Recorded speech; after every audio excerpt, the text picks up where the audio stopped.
And here we are.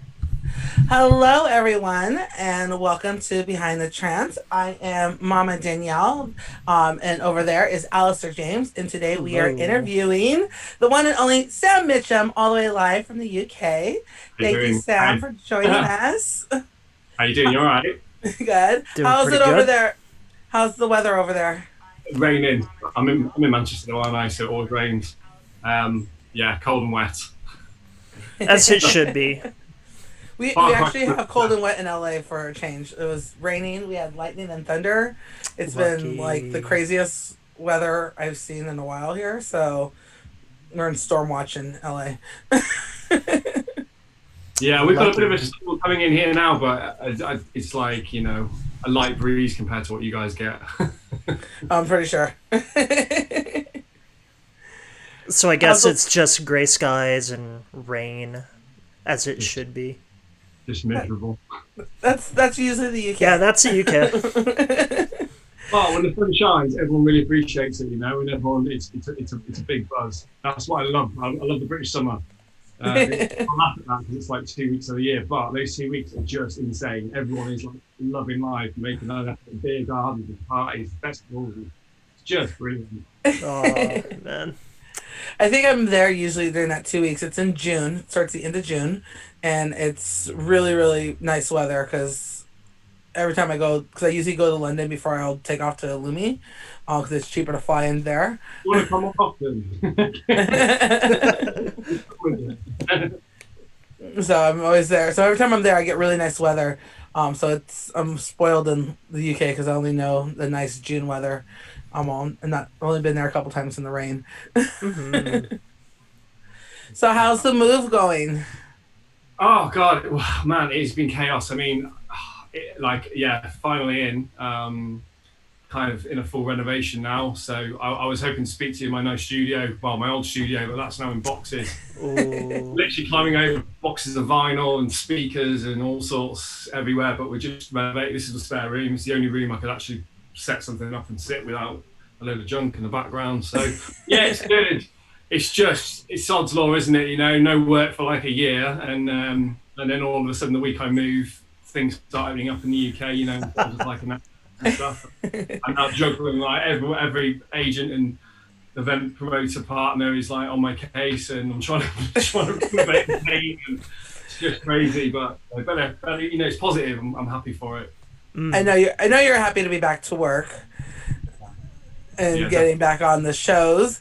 So you do a lot of different shows, especially in Ibiza.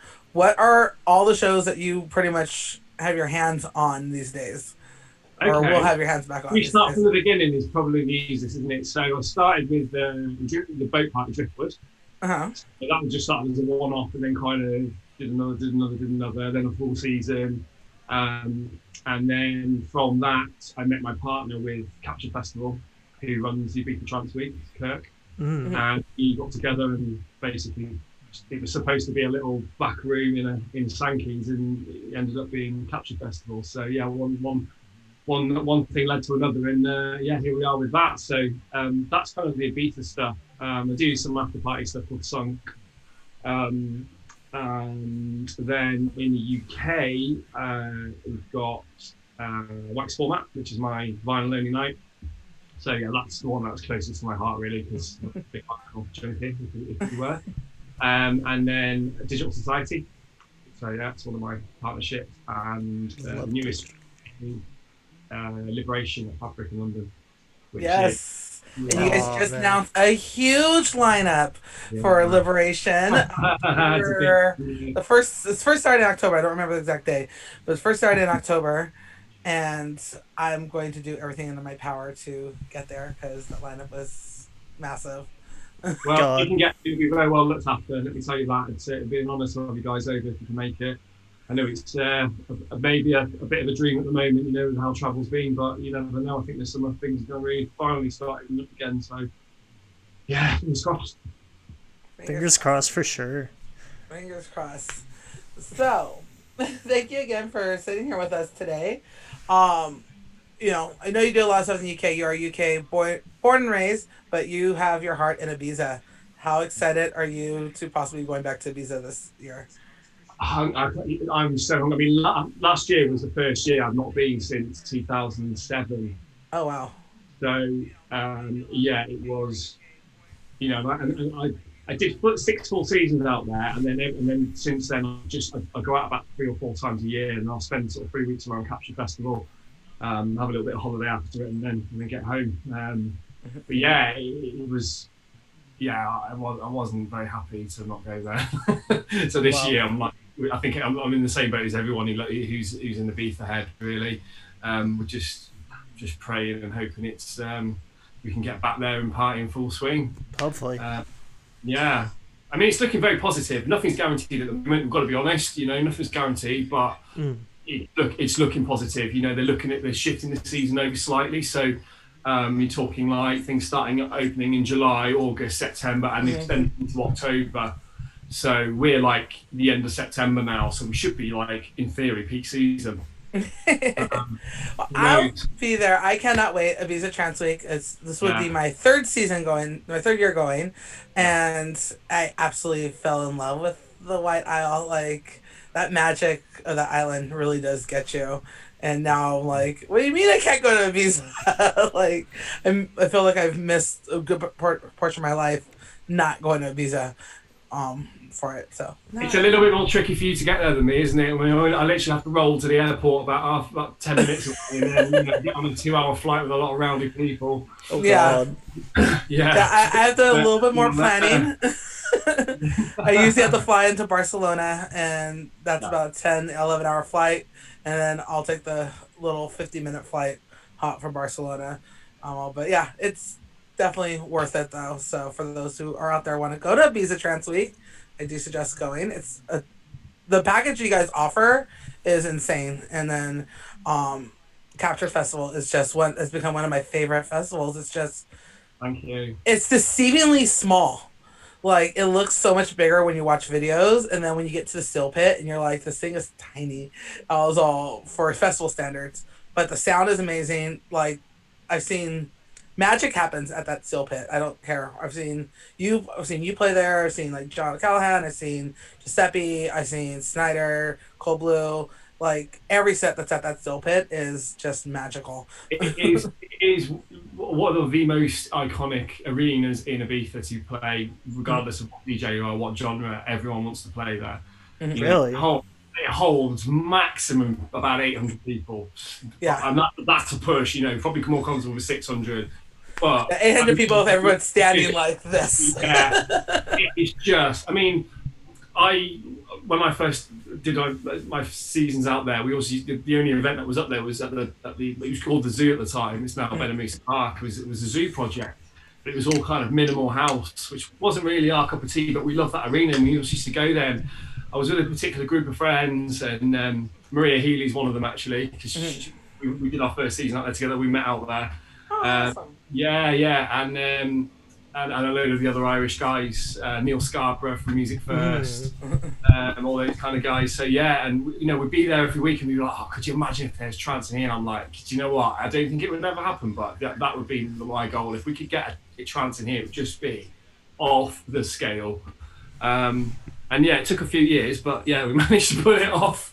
And it's not looked back since. I mean, if anyone's interested, you can actually Google YouTube Giuseppe's set from the Seal Pit. Or he did a vinyl set of his production, produced vinyl set. Wow. Uh, 2019.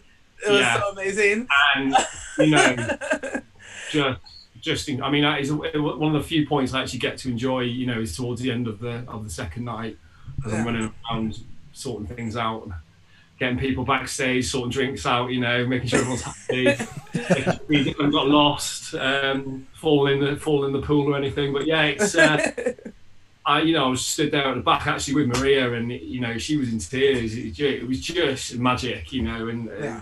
Giuseppe's a big favourite of ours anyway, and not just for his music but his personality. He's such a gent, incredibly talented person. So, yeah, to see that there, it was just it's that magical moment. I'm glad you could share it. Yes. No, I completely agree with you. That moment was, you had to be there to witness it because it was just magic watching Giuseppe play vinyl, and he hadn't played vinyl pretty much ever.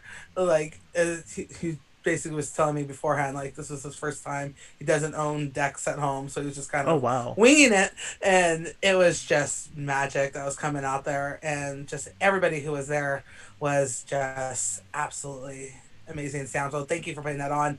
I know I No see you. worries. I usually see you running. Like I'm like Sam, I have a question. And you're just like Wait, I'm like back, this. and Like it's I gotta go. and I'm like okay, I'll You just know try to what? It's remember. hard. I feel bad because I know most of, I know a good portion of people in there, and a lot of them I only see kind of once a year. And you want to be able to say hello and have a bit of time with people, but it's impossible at something like that. So I'm kind of Wow. running, keep my head down, just don't want to appear rude. It's hard. I'm sure yourself when you run events and things, it's difficult sometimes, but yeah, it's once things have wound down a little bit, it's nice to mingle with everyone and catch up with people that because we're lucky. People fly. Beef is one of those destinations Yeah. where people flying all around the world, and it's very rare you get another event with that same mix of people. Mm. So whether it's Capture Festival or Night at Shine or whatever it is, Cream, it's unique. Yes, the unique is definitely there. You got your American friends and then straight Australian friends. Do you know what I mean? I think Luminosity is probably a similar one. Luminosity Beach Festival that you get a huge mix of people traveling, and pilgrimage if you like. Yes. Pilgrimage of Trance. There we go. All for trans, all for trans. Mhm. So, with wax format coming back in the last shows, are there any special vinyl sets you're trying to get this year that you could possibly There's always, have? there's people I hit up every single year. I'm not going to say name names, but you can probably work out who it is. Anyone particularly massive from that era who's still playing but doesn't really play classics anymore. But yeah, it's kind of the more friendly, the more I kind of, know year after year, the more you book these kind of acts and get more friendly with them. And becomes a bit of a running joke. It's like, going to play a vinyl set from this year. It's like, oh, maybe, but it's kind of hard for those guys because they're pushing a new career, Yeah. a cutting edge sound, and because they've been in the scene for so long from the beginning, it's very different. They don't want to be seen as a retrospective act because you've got to be seen to be pushing things forward. So to get them to play a vinyl set or a classic set is very difficult. It's possible, as I proved with Giuseppe, but Yes. whether we'll get him again, I don't know. I mean, I'd love to book him again for it because it was just magic. But yeah, there's the other thing with wax is you can pull some really obscure acts that don't even really DJ anymore. You haven't seen for years, but from that era, which are really interesting. Which as an act on a lineup maybe wouldn't sell many tickets on their own, but Mm. with in amongst a lot, in amongst the product, make it really interesting and really exciting. I think Luminosity Beach Festival is probably the king at that. Bowie really. We, Mhm. we've got such a similar taste in music. We really have a good buzz with each other, and that's one thing I love. I think I love about him, and he loves about me. Is we always pick these like little acts, and it's almost like a little competition about who we can think of, who the other person hasn't, kind of thing, to get on that lineup. Who's not on Lumi, who's not on Captured, so on the wax stage. So yeah, Wow. yeah. Awesome. You can tell I enjoy those bookings, can't you? Yeah, I like them. Yeah. I've seen some definitely people I've never thought I would see play Who would vinyl. you like to see? Let's But put it back on you. Who would you like me to book, and I'll see what I can do. oh, DJ Dag. Just DJ Dag. That's all. God, play a vinyl set. Honestly, for some of the new kids, I would actually say Renegade System. He has a very. Mm. I would love to see his Really? and Mark Sherry. I think those are two I would love to Mark see Sherry, play somebody vinyl. I have been considering. And He's got a big collection. He's actually been selling yeah, some. He's got too many. I don't know. Just make a bit more space. But yeah, yeah, that's a good shout actually. yeah. So what I'm going to do is take that Mark Sherry, but I'm going to raise you a Mark Sherry back to back with David Forbes. Oh, no, that's a very good shout, isn't it? Yeah, Yeah. there's a slight But, thing but going as they're on thick here. as thieves, but as they're thick as thieves, Yeah, or as they're as trance. sorry, say that again. Sorry. As they're Yes. thick as thieves, as All they're thick right. as thieves, alias together, or as a back-to-back trance duo. Oh, it'd have to be a trance unit because Trans duo, wouldn't it? definitely. Yeah, yeah. Bodo Alien in the chat has said, "What about John Digweed?" Well, yeah, I mean, it's pretty pricey to be fair. Yeah. Do you know what? I love the prog stuff, but it's I'll let you into something like it's very difficult to book the big prog guys and the guys from that progressive scene within a trance lineup because unfortunately the agencies are um, well, for use of a better word, a bit pretentious when it comes to trance. They don't want to see him on the lineup. They don't. It's not cool to them, which is really sad because the music is now more than ever, more than since back in the late '90s and early 2000s, where trance and progressive were the same thing, like just slower. Um, Never before has it been of the genres been emerging, especially with techno as well, like melodic techno, which is progressive house basically with different drums. Yep. It's now my sets, and I'm playing early on. I'm playing a lot. If you went on Beatport, the majority of it would be found in techno or progressive, but it's trance. Yes. And then things are labelled too much these days, aren't they? Subgenre and people get nitpicked. The chin scratches at the back of the room. Ooh, he's playing. That's not trance. Yeah, it's the ones I mean. But yeah, it's never before has music been so exciting in some ways. In the way that genres are crossing. And you see the big techno guys playing trance classics, and So yes, I would love to book someone like John Digweed or Sasha or any of those guys, Enrico San Giuliano, but. Ooh. They'd enjoy playing. They wouldn't. Their management would never let it happen, unfortunately. Oh man. Yeah, sorry. No chance So we have- of Nick Warren on vinyl. Well. Here's the thing. I actually booked Nick Warren before in Way Out West, so that's someone that I've done Way Out West before, so that could be. He's quite open to it actually. So Ooh. yeah. And Jodie Wisternoff is one of my boys. Oh, honestly, Jody's I can't really is- talk about it. Jody's music is like perfect for Ibiza though. Like his music But we could had be some like time. beautifully Ibiza music. Like he needs to be on one of the boat parties. Jody, His like his music is perfect for that. fantastic. Oh my god. He's honestly such a fun guy. He's just such a fun energy. Like we've had such a laugh together. Awesome. So we actually have Adam Kehoe in the chat, and he says hello. Hi, Adam. And he also wants to know how the past 12 months have been for you. Do you know what? I've been lucky, really. I think for me, I've needed to take a break from music for a long time. It's been very, very stressful doing the events. It does get very stressful, and I've needed to take a bit of time out for me because I've dedicated my whole life since 18 years old. Well, yeah, since leaving uni, really, like 20 years old, 21 years old, to music and DJing and pushing a career really out of this. And it's taken a while, but I've got to a stage where I can live a little bit. But having said that, I've missed out on a lot of things, and there's been an urge there to do something, to take some time out. But it's kind of been impossible when things carry on moving on, because if you take your foot off the gas in this industry, it leaves you behind. You've got to be on the ball.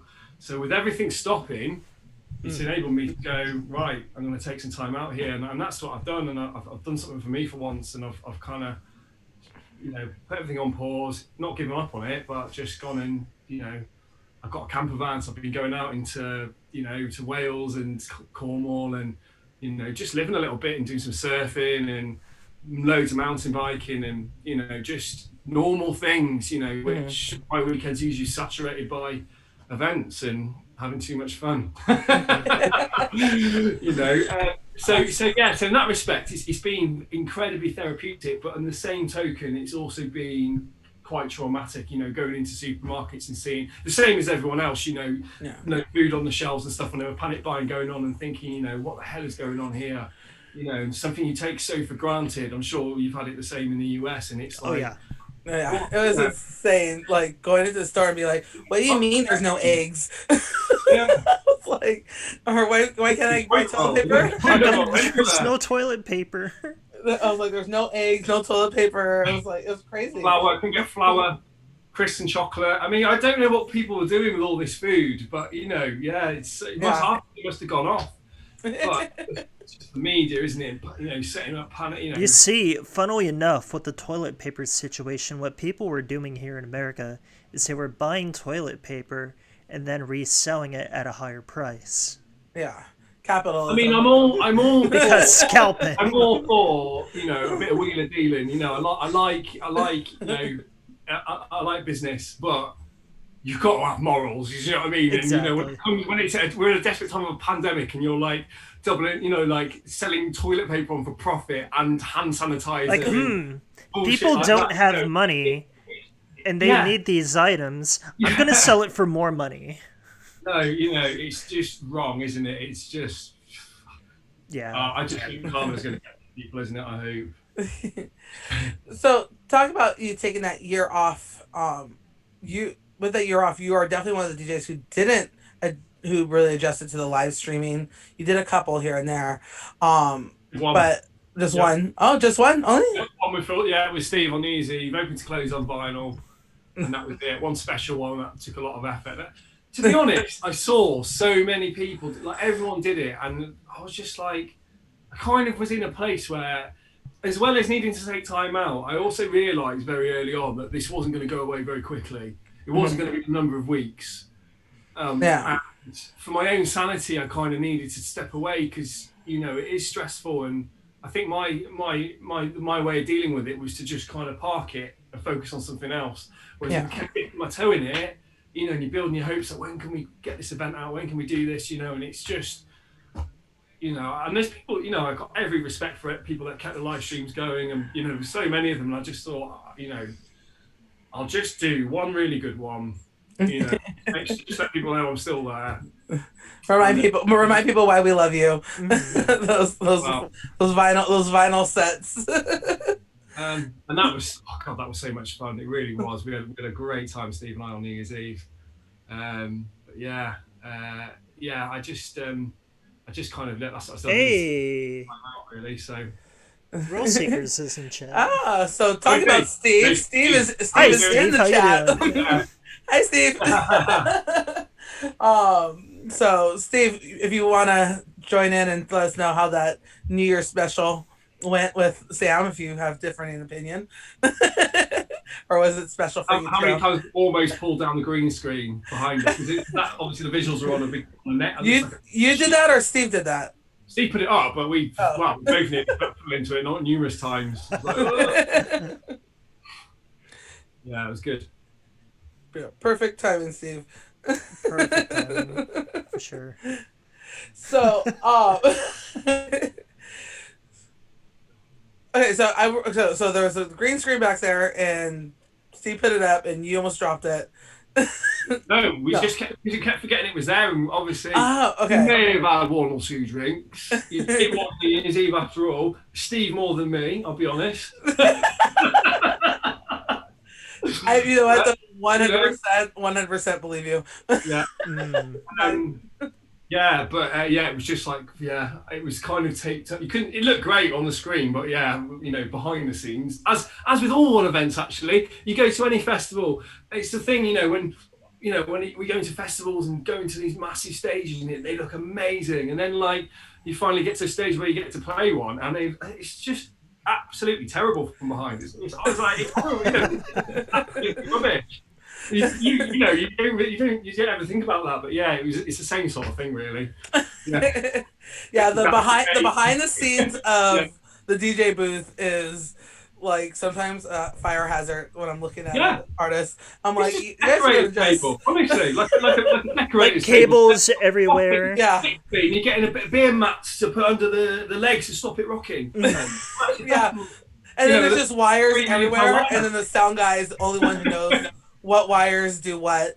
And like the whole time, every time I'm back there behind with the DJ, I just like, please don't let something break because I don't know if we'll know what wire to touch to fix it on a quick transition out or something. So yeah, it's definitely a back chaos back there. God. Great word. K15. Good word. Chaos. So yeah, you guys, if you have any questions, please ask them in the chat. Otherwise, we'll continue our questions. Alistair, I think it's your turn. I do. So I want to circle back to Ibiza. I personally have never been to Ibiza. And as Oh, a this tr- will just not do. yeah, I know it. I know it won't, and I'm really sorry about that.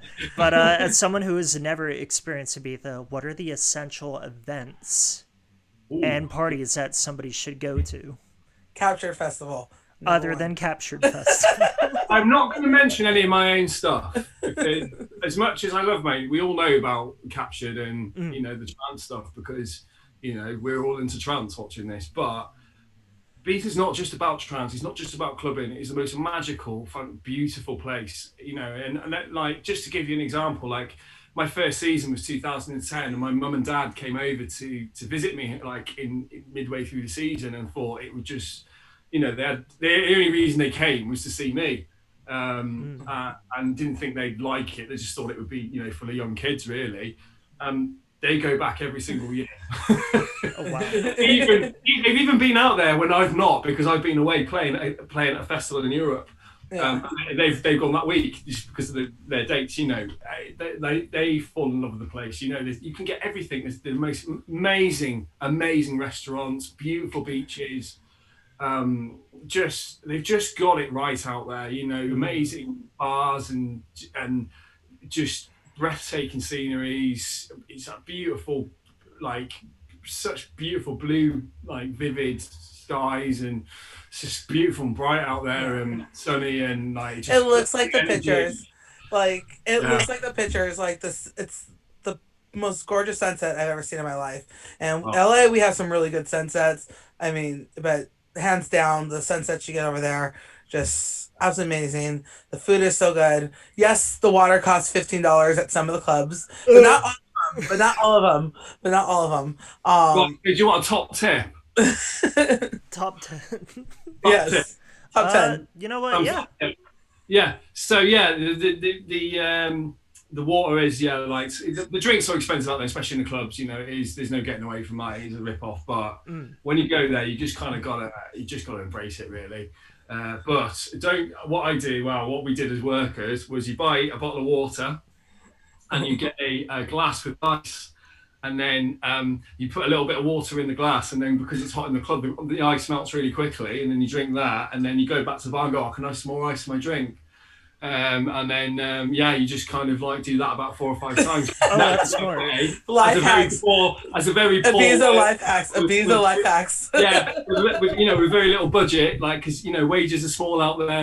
When you're working ticket selling or whatever you're doing, and drinks are still expensive, so you work out little ways, and like you can go and sit in Mambo's and spend €25 a cocktail, and it's very nice to do that. But you can also just go to the shop around the corner and buy a pack of beers or ciders or whatever, and go and sit on the rocks and see the same sunset, hear the same music. But Oh you man. can do things on a budget. You don't have to spend thousands of pounds to get a very unique experience still. Yeah. In terms of clubs, Amnesia has got to be the number one. Mm. It's just heaven. It's just heaven on earth. Simple as that, really. Obviously, Benamusa Park, Capture Festival. Shine at Eden. Eden Yes. never really had the best reputation, but it had a refurb a few years ago, and they put this void sound system in there. And oh my Ooh. god, it is the best sound system on the island. It is unbelievable. So yeah, hearing Paul Van Dyke conk it out in there is a sight and a sound a whole. Let me tell you. Paul Van Dyke And and a void sound system. Oh yeah, man. it doesn't hold back. Oh god. And then what else? I'm not a particular fan of Ushuaia, but it's a cool place to go. It's worth the experience. It's A little bit too much way VIP too expensive to even go, in my opinion. And High got a big bashing, really, because obviously it took over from Space, and Space was like the holy grail of clubs in Ibiza. Mm. But it is fantastic. I'd really recommend the Eric Prydz night there. Just phenomenal. I had a very good night there with my boy Davey Boyle. He's my best friend. Out there with, and yeah, we've had some brilliant times there. So Oh wow. yeah, that's kind of like, if I have a night out, I'd probably hit that. Just trying to think what else, really. I know I'm probably missing some really obvious ones, but you put me on the spot a little bit. You've got to go and do things like go and see like Esvedra on the cliffs and the sunset there. I think coming out of a club and watching the sunrise is always a good one. you get such an energy That out of sounds the like a beach. definite must. As Yeah, everyone kind of sleeps in the day and then parties all night till the sun comes up, and that's kind of like the vibe. Mm. All the shops yeah, shut for siesta, and like everyone goes to sleep. yeah. It's just Kind of absolutely. perfect. Um, K15 Davey says his favorite memory is trying to get you off his couch to go home in the morning. Yeah, I mean, wow, I don't really know what I can say I about that. love Troppy Bar. Troppy Bar is Oh my absolutely god, yeah, amazing. it's not. Oh god, but it's not there. Well, it's not there now, is it? It was there. It's now a Yeah. food place, but yeah, it was this little bar in the West End with Oscar. A guy, oh man, Oscar's one of my closest people out in Beacon. He's just been, oh, he's just a wonderful person, just an absolute Mm. wonderful person. And yeah, he runs this trance bar, and like you should just go in there as like a budding DJ, a bedroom DJ, and just like book a slot, basically give them a mix CD, you'll have a listen to the likes and you book a slot. That's how I started up there.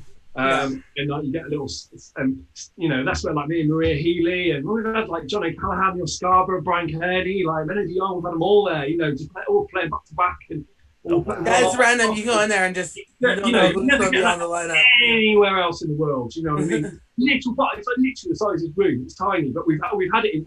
We've had a roadblock in there before. People on the bar on the stools, like you couldn't get another person in there, like sweat dripping off the ceiling, literally laser going in there. It's brilliant. Um, Wow. Little bar in the West End, but yeah, sadly, it's no more. I don't know if it will come back. It's a food place at the moment. They do some nights across the road at a place called Tropicana, but not really the same. It was probably kind of a yeah. It was the hub really for trans people in Ibiza. So Oh yeah, it's a man. place in my heart. Well, we're gonna hopefully maybe post pandemic we can see a resurgence of some Yeah, life coming back as I feel post pandemic it's going to be insane. Just in terms of what people want to do, just like these lineups that have been dropping left and right. They've They're been just insane. it's chaos though because you've got a year's worth or 6 months worth of reschedules, and everyone else now trying to put events on, all trying to fit into like the same half. calendar period. It's just nuts, I mean, all I've got to say to everyone is fasten your seatbelts because like it's gonna be it's Yeah. gonna be one hell of a I party, but yeah. since it opens up. Yeah, at this point, I think I'm just going to take a leave of absence and be in Europe from September 1st to Like the end of November. till November or something. All just because you guys' Yeah. shows, if all these shows happen, it's a trans lover's dream. It's a So transcation to end all transcations. You'll catch ADE as well, won't you? yeah, Yeah, that's a brilliant one. Yeah, I love that. Brilliant, brilliant, brilliant. News. Supposed to be a professional outing, which turns into debauchery every single time. And you end up doing these meetings, and everyone's like that, like hanging out uh, of button because they're I, doing Oh all yeah, that. ADE is insane. Like that's the first event that ever kicked my ass. Where I was like, I'm not waking up. I'm going to sleep all day. Screw meetings. Screw interviews. I think I blew off 2 interviews the last day. I oh was like, I no. can't. I was just too tired. I was like, I did the this is trance event or one of the events, and it ended at like 7 a.m. And for whatever reason, I thought it was smart to schedule like interviews at 10 a.m. because I could do that. Yeah, no, that wasn't happening. I was like, I'm just going to email you the questions. Oh wow. Almost all. Then I had to do the pure trance night. Oh yeah, that was a crazy night, but it was fun. It was fun. But yeah, ADE needs sleep. That's what I've I learned. still need to make my way out to ADE. So this year might be the year that I'm doing it all.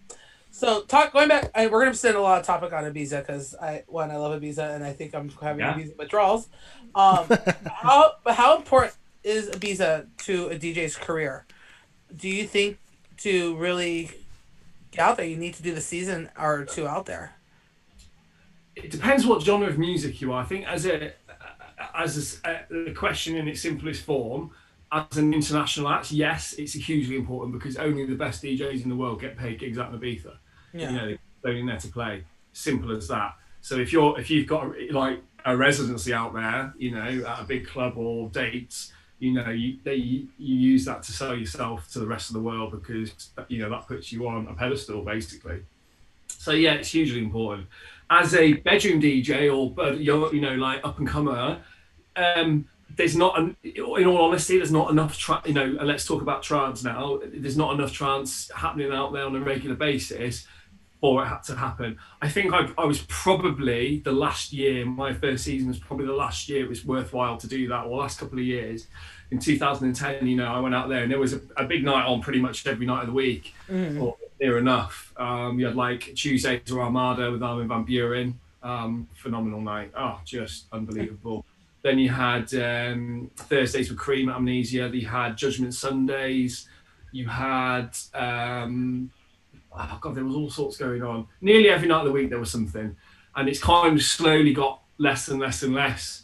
And that was kind of one of the reasons, with the I guess the trance week, you could argue is kind of put the last nail in the coffin really for like the weekly stuff, because everyone now wants to go on the trance week, and literally the island is taken over by trance heads. It's brilliant, but it's kind of killed it off on the other week. So yeah, it's difficult now. Don't get me wrong. There's still nights that go on, like obviously Van Dyke and Shine, as is Night at Eden, and there are bits and pieces going on, but it's not like what it was. So yeah, as a trance DJ, wanting to go out there and trying to boost your career, no, I don't. I think your time would be better spent elsewhere.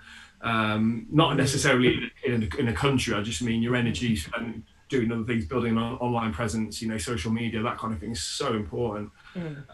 Sitting in the studio, learn how to make tunes and making killer tunes is so important. A lot more than being out in the beefer and playing every week in a bar, because realistically, you're not going to see that many people anymore. It's a changing landscape. It's sad, but got to face facts. Yeah. So that would be my answer. As a house DJ or a techno DJ, I'd say the complete opposite. Yes, get yourself out there, because everywhere's playing techno out there, and that's your market. So yeah, and I've seen, I don't know if you guys are familiar with a female DJ called Hannah Wants, house DJ. She's massive, but she was doing a season with us in our first. I remember playing at Viva Workers Bar with her. She's gone from that to like a headline festival act. Huge, and that's just, and she already had a bit of a buzz about her. She's from Birmingham, and she already had a bit of a buzz from her from back there, but then she took it to Beef and took it to the next level. Oh, wow. And that's an example of someone who's done that.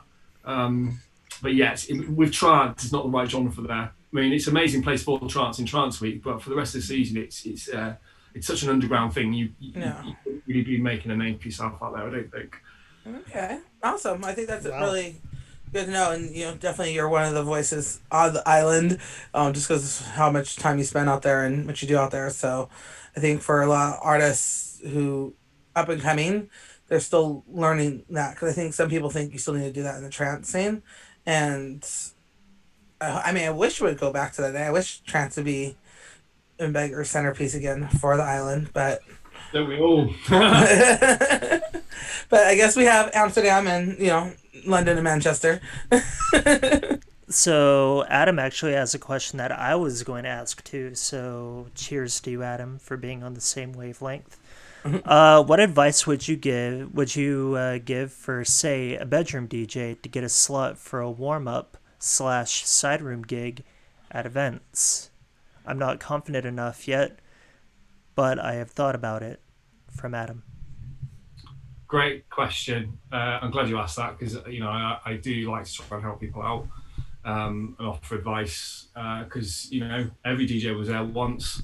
And this is such an important piece of advice, which is so crucial to getting events, because I see things from a promoter's point of view as well as a DJ's point of view. Mm-hmm. And nearly every single mix CD I get is peak time trance. And it's wasted. There's no point even giving it to me, because I can't give you a slot which is peak time trance, because that peak time trance is going to be John O'Callaghan, Menody. Well, it's not going to be Menody now because he's retiring, but it's going to be Brian Kearney. It's going to be John Askew. It's not going to be the bedroom DJ, because the slots I have are warm up slots. So learn to play a good warm up slot. Your passion might be thraping 140 trance, but you've got to shelve that. Like, you still do that, and you don't be able to do that, but concentrate on being able to play a good warm-up set, being able to play a good set which isn't going to take the shine, which isn't the top 10 or top 50 tracks in Beatport. Forget that. You've got to think outside the box, because those big tracks are going to be played by the headliners. You know, so you can't be playing those tracks because people want to hear the headliners play those tracks. You've got to be clever. You've got to be savvy. So yeah, you know, if someone like I really struggle for good warm up DJs, you know, because they're few and far between, and that's the number one problem. The second one is the second piece of advice is build a following, you know, because at the end of the day, promoters put events on, and every space on that line and to fill a club or an event space, whatever, and they do that by putting DJs on to bring people through the door. So every space on that lineup has got to justify being on that lineup to what, you know, to what they can bring to the table, whether it be able to shift a load of tickets to your mates, or having a big social media following where you're going to get reach to areas where, you know, the promoter might not be able to, or whether they can, you know, whatever they can do, you have to bring something to the table. You can't just expect to get a set like just because you're good at mixing. There's a million people out there good at mixing, you know, or just because you produce one track that's signed to a good label. Like, it's not enough. Like, you've got to bring something to the table, and that's as soon as you can identify what you can bring to the table, that's going to make you stand out for the crowd. You will start getting gigs, and it's as simple as that. And you'll start off like with the shitty, excuse my language, you know, the early, you know, the first sets early on, but just take them, and you're going to be playing to nobody. Bring your friends down, you know, and that's going to impress the promoter, because they're like, oh god, there's people here early on when we thought there's going to be no one through the door. You know, be polite, be punctual. You know, be professional. Don't Connections are everything. Don't be getting smashed. You know, yes. Do not get smashed if you're trying to get gigs. That's the worst look. Times I see that, you know, like people absolutely off their face, you know, trying to pet my ear at events, trying to get gigs. I'm just like, it's not, you know, when do you ever see me like that trying to get gigs or running an event? You know, it's the time and the place. I'm not saying don't go to an event and enjoy yourself, but if you're going to an event to pitch yourself to try and get on, yes, that's a really good way to get an attention, because I'll always take note of people who will support the events, because at the end of the day, we've all got to support things. It's difficult times, you know, within trance. It's a small genre now compared to, you know, it's an underground genre. It's very good in some ways, but again, like coming down, you can't just expect to get gigs and events and never show your face. Show your face. Go there. Go and speak to them. Go and introduce yourself at the right time. You know, have your CD or your link or whatever, or you know, make sure it's well presented. You know, there's a lot of. I know it's quite a lot. I'm throwing a lot of information here, but it's really important. These are the things that you will have to tick every single one of these boxes before I even look at you. You know, and that's not harsh. That's just the reality of it. But it's possible, anyone can do it. But you just got to put the time and the effort in. Also, going back to Adam's question about, he obviously said he's not quite confident yet. The confidence will come, but you've got to get confident in your set, confident in your mixes, make sure they flow really well. Think about how the next track fits with the next one, and how you're building a story. You know, don't just look at what the key of the tracks are in and put them in an order of what works with key, because that's not necessarily going to flow. You know, nope. and just get confident, and then you at some point you're going to have to take the plunge, and you'll get your first gig, and you're going to shit yourself, like, and it's going to be scary. It's going to be weird playing in a room with rebound, like hearing all the speakers when you used to play in your bedroom, and all of a sudden you've got all this rebound going around the room because the room's empty, and you know it's going to be hard. But Pro you just tip. got to be confident and believe in yourself. Believing in yourself is the key, because if you don't believe in yourself, then you've got no chance. Exactly. And as when you're performing live, just prepare for everything to go wrong during your set. That's not the music. Prepare for the worst. I remember seeing Maria Haley. It was raining. We were in Ibiza. Water's dropping down. She's like trying to hold up a tarp and still mix at the same time. Oh my god! It was brilliant. It was fucking brilliant. Fucking brilliant. But yeah, it was raining. There was like water. She's like trying to hold the tarp so the guy can go find duct tape. And she didn't miss a single beat, a single transition. It was insane. So like, always expect the worst to happen during your set when it comes with equipment. Because like I said, what we talked about earlier, it's a madhouse behind the DJ Yeah. I equipment. remember once playing on a pirate ship in a big different part in a pirate. There's a pirate ship that came, like an imitation pirate ship, like Oh galleon, wow. came to Ibiza, and it was there for a couple of weeks, and I just hit lucky on it, and we got this party. Now, normally when we do boat parties on catamarans, you've got it's a dual hull on catamarans, it's a little bit more stable, but obviously with a boat, which is a single hull, they rock a lot more. Generally in Ibiza, there's not much tide, and it's pretty flat. So you don't get it's not much, it's not choppy basically. But it was quite windy this day, and it was really rough, right? Really rough. And we got out, and this boat wasn't really set up for boat parties. We just put some decks on it.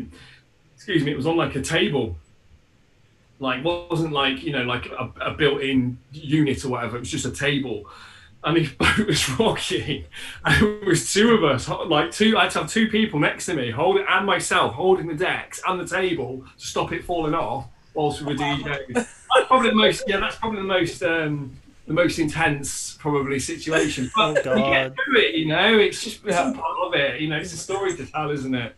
It's definitely a good story. It's fun. I've been on a couple of the driftwood parties, and for the most part, they're smooth. But I think I did one with it was Kearney and John O'Beer, and those waves were Ooh. hard. And like I was getting like seasick on the boat, and I was just like, "Oh, this is a horrible feeling." you know, I feel so bad for anyone that gets seasick because I've had it myself, and it's just the worst. And there's nothing you can do. Like, Yeah, you can't take it. You're out. You're out.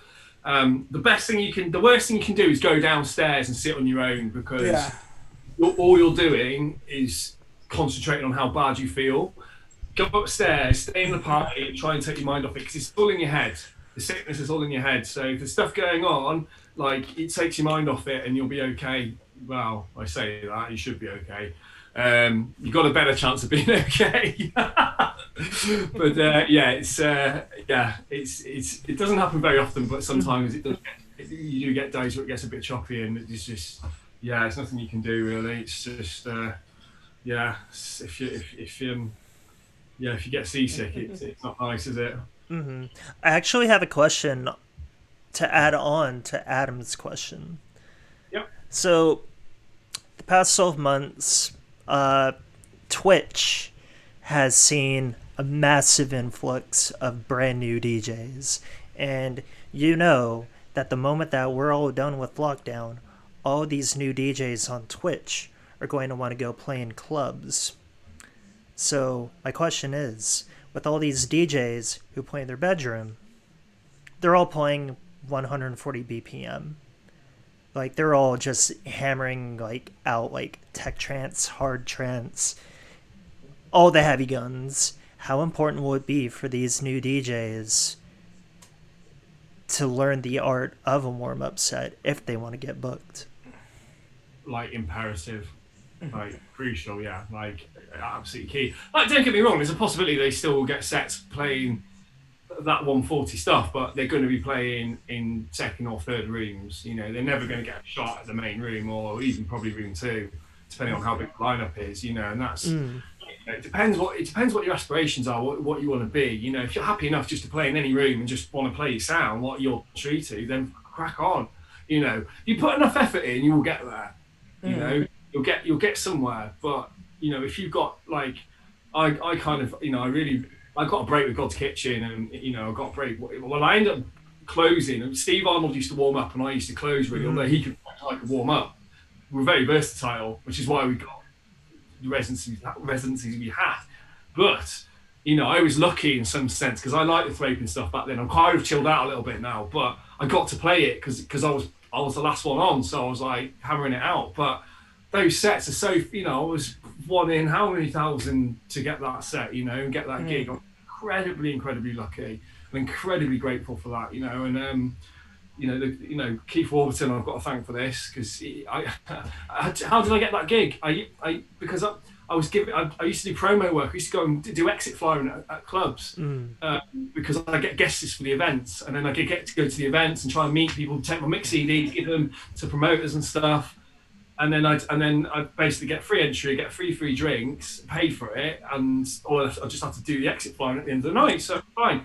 And I was flying with this guy, and we just got on really, really well. And he was flying for God's Kitchen Global Gathering, and we got chatting about trance. I gave him a CD, and he listened to it and really liked it. And then a few months later, they were talking. They were having a meeting in the office, and they were like, what about getting some new blood in? And he was like, oh, I know someone, because we got on and we had a lap. He just remembered me, and he liked this mix, and they put it forward. And then I got a call out of the blue saying, do you want to play on this Sander Van Dorn show? And I'm like, Wow. this is my kitchen was my everything. Like that was my first ever proper night out on my actual 18th birthday. And that was my church. Excuse the pun, God's Kitchen, but it was. And my dream, my ultimate dream to play there. And then to get, I'm like, what is going on here? But it just goes to show like how little things, those little details and being confident and nice and friendly to everyone you meet, and self-promotion, but not being a dick, not like I am the Exactly. big guy, look at me. That's not going to get you anywhere. You've got to approach it right. Big headedness will not get you anywhere. But So you yeah, can't just be like, hey, on Twitch, I have 5,400 followers. I should play your event. You shouldn't do that.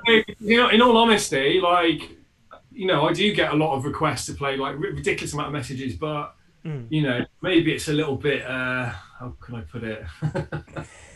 Arrogant. I don't know. No, not arrogance, but like we with those kind of the big shows like the like Liberation and Digital Society, we kind of approach you to play. Do you know what I mean? It's top end talent, and then those little slots are people that we've been watching for a while.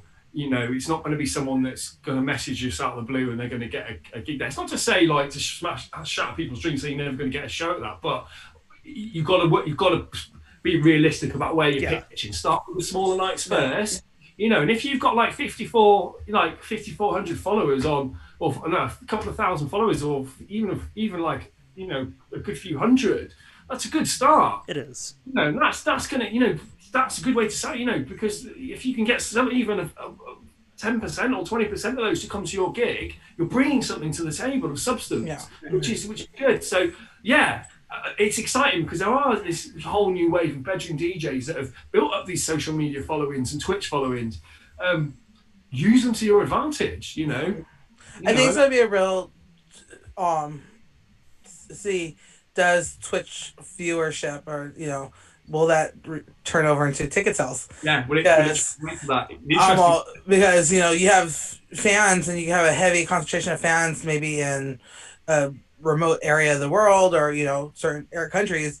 They're probably not going to travel to Ibiza. They're probably not going to travel to London if you're a U.S. based artist, or you based here. So does that mean online doesn't always Translate. translate to sales, and that's a big difference, because I think for the promoters, for like you said, the old school, get out there handing out flyers, getting people doing that legwork, and a lot of up and coming DJs who've never done that aspect of the club don't realize there's another part of promoting than just building an online following, in which is the legwork.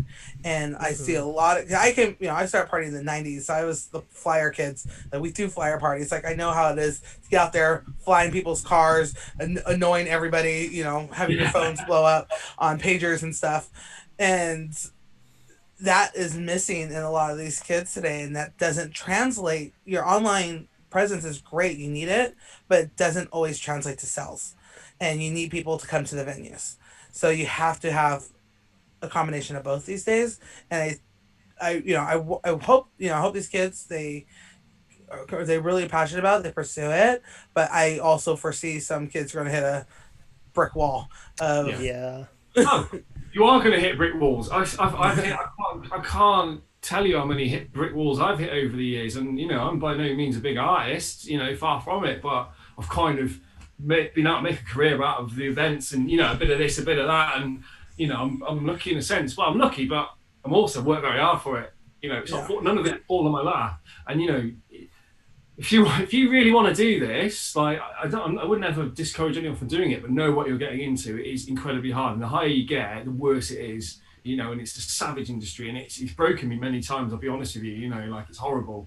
But you have, there are low points, but there are also incredible high points. And it's just having that balance really, and keeping your head and just never taking your foot off the gas and working hard. And if you're prepared to do that, it doesn't even matter what you know. You can apply that to anything in life. If you work hard, you want something enough, and you work hard, you can achieve it.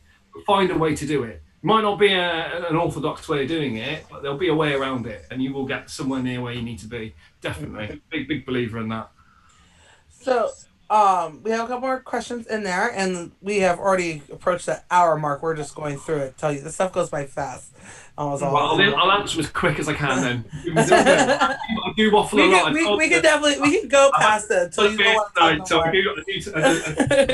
do, apologies. No. It's been absolutely amazing and some great information out there for especially some of our up and coming DJs, some people in the audience, and just and Alistair himself.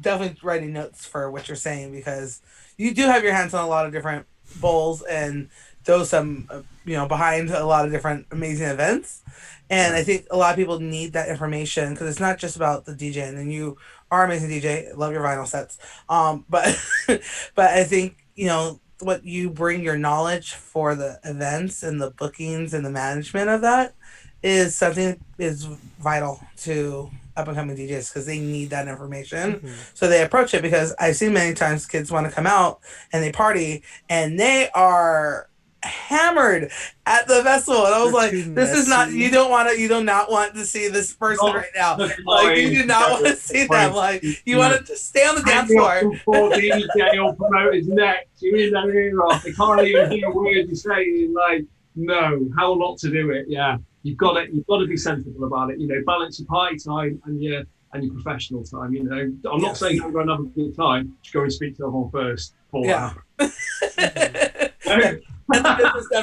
Get the business done first. So actually I have a question. Your dog, you have a wonderful fur baby. Yeah. He's on. Do you know what? It's a bit sad. She's on holiday at the moment. How's your dog on holiday without you? Because she's at my mum's because I've moved house and obviously it's a bit upsetting and stressful for her because it's not just moving, it's renovating. And bless her, she's awesome, but she likes to be in the middle of everything. She's a little monkey. She's the best. But she does like to be in the middle of everything. So it's just like send her to my mum's for a couple of weeks, get this place straight, and then introduce her. And she loves going there. I mean, she'll have like 500 walks a day, unlimited treats. She'll come back with a million bad habits. Do you travel? Porsche, right? Porsche, probably, yeah. Oh, do you travel? Does she travel with you to Ibiza? No, bit hot because but she comes. So she comes bike because I'm big into my biking, so she comes biking with me. And like we go, all over really. And if I'm out and back in the van or whatever, she comes with me. She sits on the bench seat. And, it's quite funny sat in traffic and people are looking. She's like sat like a person in the seat. So she's awesome. Yeah, she comes pretty much everywhere with me, but not gigs or Ibiza. She's not looking. It's only 4. Just bring her to Ibiza. I think she'll love it. Oh God, the Trance dog. I did actually take her to a little festival last summer, the summer before last, actually, like a private festival thing. There's only about 100 of us there. It's kind of like a birthday party mini festival thing. She came with her. She came with me, and she just loving it. Like ultimate attention from everyone. Do you have the little dog headphones for her for the noise? Or? Oh no, she didn't come when I DJ. She was just running around a campsite, and everyone sausages. Yeah. Wow. Awesome. And then also want to ask about your bike riding because you do extreme mountain biking. Yeah, I'm a bit of a mad head now and again. Yeah, I love speed. I love fast things. I love fast cars. I'm a big passionate cars and bikes. Mountain biking. Got into that when I was about 12. Really, it just kept me out of trouble. We had a little BMX at the top of our street and. Just kind of got into that, and then got into the bikes and wanted better ones. So a little part-time job and upgraded components. It just kept me focused really, and kept me out of trouble. And a health and fitness thing, and then I used to compete when I was racing nationally downhill. When I was like between about 13 and 17, and then I went to uni and discovered girls, parties, DJ, and everything else. And then the bike riding just went. So that was about it. But yeah, I got back into it sort of late 20s. Needed a bit of fitness, and yeah, I'm massively into it again now. So, and it's massively booming here. There's bike parks and stuff opening up everywhere. And I'm like kind of hooking up with all those old people I used to race with back in the day. So it's really nice, and it just keeps me grounded. Because it's a hectic lifestyle with the events and stuff, and the parties, and you need to have something to balance.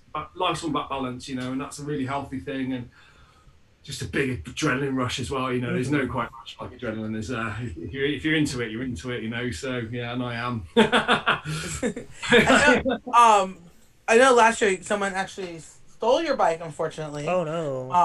Yeah, I don't want to dwell on that. But yeah, just they broke into my van. I left it in there one night, and they've been watching my van, I think. And I was going away on a biking holiday, and they cut the side window out my van, broke in and snipped it. And it was an incredibly rare carbon enduro Cannondale bike. Which you can't buy again. It was that rare, so I don't know what I've been watching Gumtree and stuff. I'm sure it'll pop up at some point, but they can't really sell it because it's that rare. It'll come out straight away. Stupid thing to steal, but just goes to show, really, the shitheads out there, and it kind of reaffirms how amazing our scene is because people aren't like that. The clubbing world and the trance world is such a loving, accepting place where you could leave your bag and it's not going to go anywhere, or certainly might anyway. But sadly, not everyone in life's like that. So yeah, but yeah, I don't want to dwell on it because it doesn't have it. Well, I'm glad. I mean, you're still bike riding, got a new bike, and you're still going. So That's awesome. Yeah. Hopefully it comes back. So, Alistair, do you have any more questions you want to ask? I do.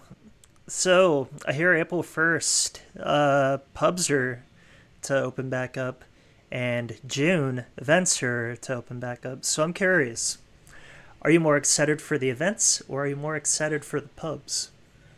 I'm excited for life to go back to bloody normal, to be honest. I think we've had enough of it, haven't we? We want the simple of it, Time's time. Let's get rid of this bloody coronavirus. It's not quite as simple as that, I know, but let's get things open. I'm not a massive drinker, to tell you the truth. But yeah, I'll certainly be in a pub straight away, like everyone else, I think. I'm looking forward to the events and the clubs and just having a gig, a proper gig. Exactly. Mark my words, the atmosphere is going to be unbelievable, isn't it? I know, it's going to be insane. Whoever's got that first event back, it will hit jackpot. I don't just mean financial. I mean, can you imagine that atmosphere? Sold out club. People haven't been clubbing for over a year. That set, whatever DJs are playing those sets, man, they are going to have the best gigs ever. So, So June 22nd, do you already have where you're going or what you're doing? No, to be fair, there was actually a Sasha night on in Liverpool, but it sold out in like a minute. Oh wow! That's the one thing. These tickets that you guys, these massive shows are going on, and like the tickets have been just flying. We put Liberation on sale yesterday. In 24 hours, we're up to almost pretty much up to final release. It's good. If it carries on selling the way it will sell out in a week. Yeah. Which is insane to sell a club out like Fabric in a week. I mean, like the ASOT show sold out, Cranfield sold out. Like those shows were just going. ASOT sold out in moments. And so did Cranfield, and that's even bigger. And like it's just insane. I mean, you have to be, without being, a dampener, party pooper. You've got to take into consideration there is still a chance. Nothing's guaranteed, but it's the first time the UK government have even mentioned nightclubs. And that is a huge thing. We've just been ignored for a year. You can imagine how angry people are getting here. Anyone involved in the industry, there's some people who've been really. I mean, I've been lucky, but others haven't, and it's been really hard. But this is the first time, so there's a lot of eager, excitement, and the vaccine program. That's the one thing the government have got right. They haven't got anything else right, useless. But the one thing they've got right is the way they've rolled out these vaccines, because it's absolutely storming ahead. Hopefully I don't know again whether people can fly in and everything else. It's all a bit unknown at the moment, but at least Yeah. self-contained, we can start doing things again. So The minute that travel restriction gets yeah, lifted, my hand is like on the internet and I have like saved flights ready to go. So I just need to get like, can I travel to Europe? And then I'm in it. Mm-hmm. So but yeah, I'm excited for that. I'm excited. I'm excited for you guys. Very excited. The music scene in general, just I mean, we all miss it. So yeah. um what a final question here from Adam. Do you think events will allow guest lists if promoters are after limiting guests because of COVID, or do you think that restrictions will lift it and it'll be get as many in the club? Oh, right. So is there going to be a limit on numbers? Is that what you're Yeah, saying? Yeah. Well, in our, I can't speak worldwide, but what we have been told in the UK is that basically, as far as the roadmap to normality is, after June, there's no social distance within that specified within that roadmap. So, Oh you wow. know, mm. it should be back to full capacity. If everyone's been vaccinated, what's Yeah. I don't Ugh. know. You know, that's what we're going on. So I mean, there's not, whether it's going to be vaccine passports or testing on entry or things like that. It's too early to say. No one really knows. There's a lot of speculation. I think you just got to take everything with a pinch of salt and not let it do your head in. And that's what I do.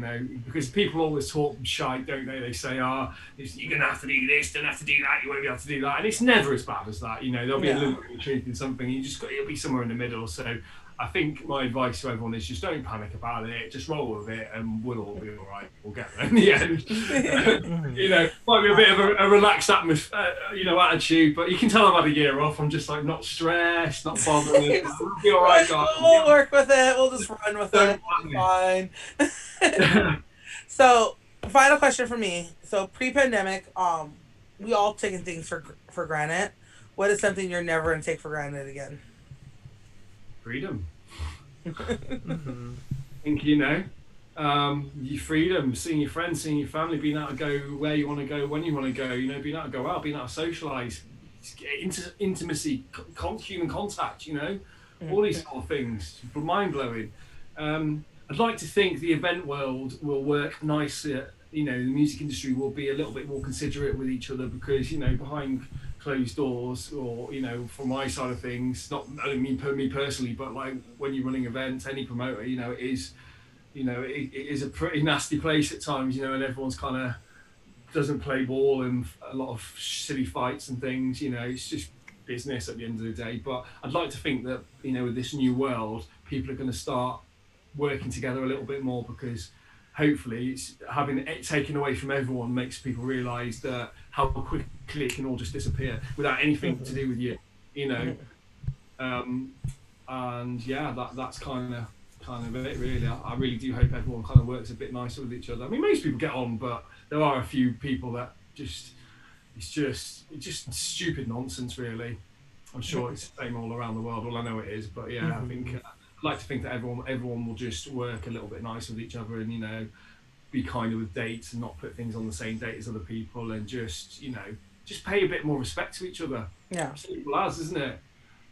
Yeah. It's gonna be fun. It's gonna be interesting when it comes back, and I for me travel and just being able to go where I want to when I want to. That's things I've taken for granted. So I'm just ready to put my Because you're passport to use. you're here, there, and everywhere, aren't you? So I mean, Uh, you really being felt like a caged animal. Do you know what oh I my mean? god, it's been We all just felt like a caged insane. animal, but I do see you everywhere. I usually travel to Europe like 4 times a year, and I'll hit Canada and Mexico a couple times, and just different cities and states within the United States. So just being stuck in my city, home work, it's been It's been trying. tolling. I mean, I can't really say I did fly to Croatia for a wake festival because I was like, I'm going. Like they allow Americans in, I'm going. But that was like a lot of hoops, and I don't recommend flying during the middle of a pandemic, but I did it. So, um, yeah, I was, by the time that festival came around, I was literally like pulling my hair out. Like I was going mad. I don't think I would have survived if it wasn't for that. And then we have the car raves here in California, in LA. Yeah. So those have been just lifesavers. Yeah. Yeah, it's not a full festival, you're not walking around, but it's live music. And I'm with my mates and I'm with my friends and we're dancing and there's lights and there's lasers and there's a huge sound system and Brilliant. you miss I miss that. Like it's just that aspect. There's something about real music that no matter how good of a live streamer you are, it doesn't translate. Mm. And I was burnt out of live streaming back in like It doesn't June. translate deeply either. It I was doesn't. like, it was nice. It was nice in the first couple months, but I was already burnt out by June. Oh wow. So just any kind of a live event, music, I didn't care where it was. I was like, I see more house DJs this past year than anything. But it's just nice. It's nice to see. I was like, I didn't really care what it was. I just want live music because Yeah. I missed it that much. So I can't wait to go back to Trance shows. Yeah. We're all feeling that for sure. Anything There is else? one more question Okay. from X3R. Mm-hmm. Aside from spinning a proper gig, is there a gig you'd like to be at or colleague you'd like to see? Oh yeah, always.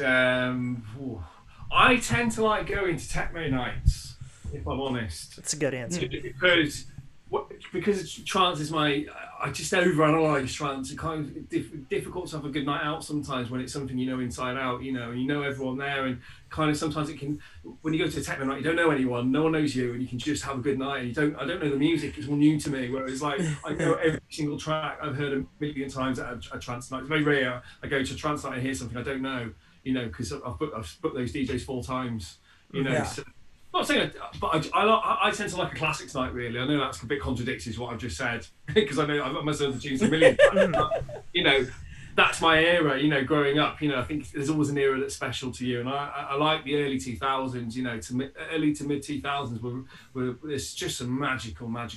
Well, there's magical music in every era, but for me, that was really kind of what does it for me. So yeah, anything like that really, or any lineups which are a little bit obscure.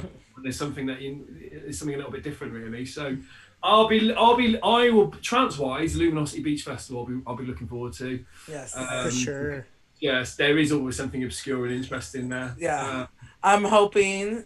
I know it's still a long shot for it to happen in June, but hopefully it's there because I know they said Amsterdam like July 1st.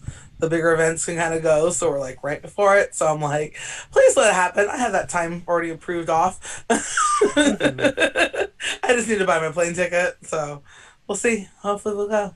Hopefully. But thank you guys all so much for sticking with us for this past little over an hour. Sam, thank you so much for tuning in Thank you, Sam. and Thanks for talking. having me. Yeah, I'll sit and chat with you all night. Yeah, as soon as we get everything back open, we'll bring you back on and see how it is when you're running around and smiling and running around and telling people. Hopefully smiling. Yeah. But thank you guys all Mm-hmm. again. This again, we are back. Me and Alistair are back Saturday with Alan Watts. So if you want to tune in 1 o'clock Pacific Standard Time. I'm not sure what time that is in your time zone. And or noon or 1 or noon. I don't even know what time zone. I don't even know what time zone I'm in. It's a flyer somewhere. But we're back Saturday. And this will be up on YouTube. So share it, watch it again. Thank you guys all. We really, really appreciate it. Thank you. Excellent. Thank you all. Yeah, guys, thank you. Thanks for having me.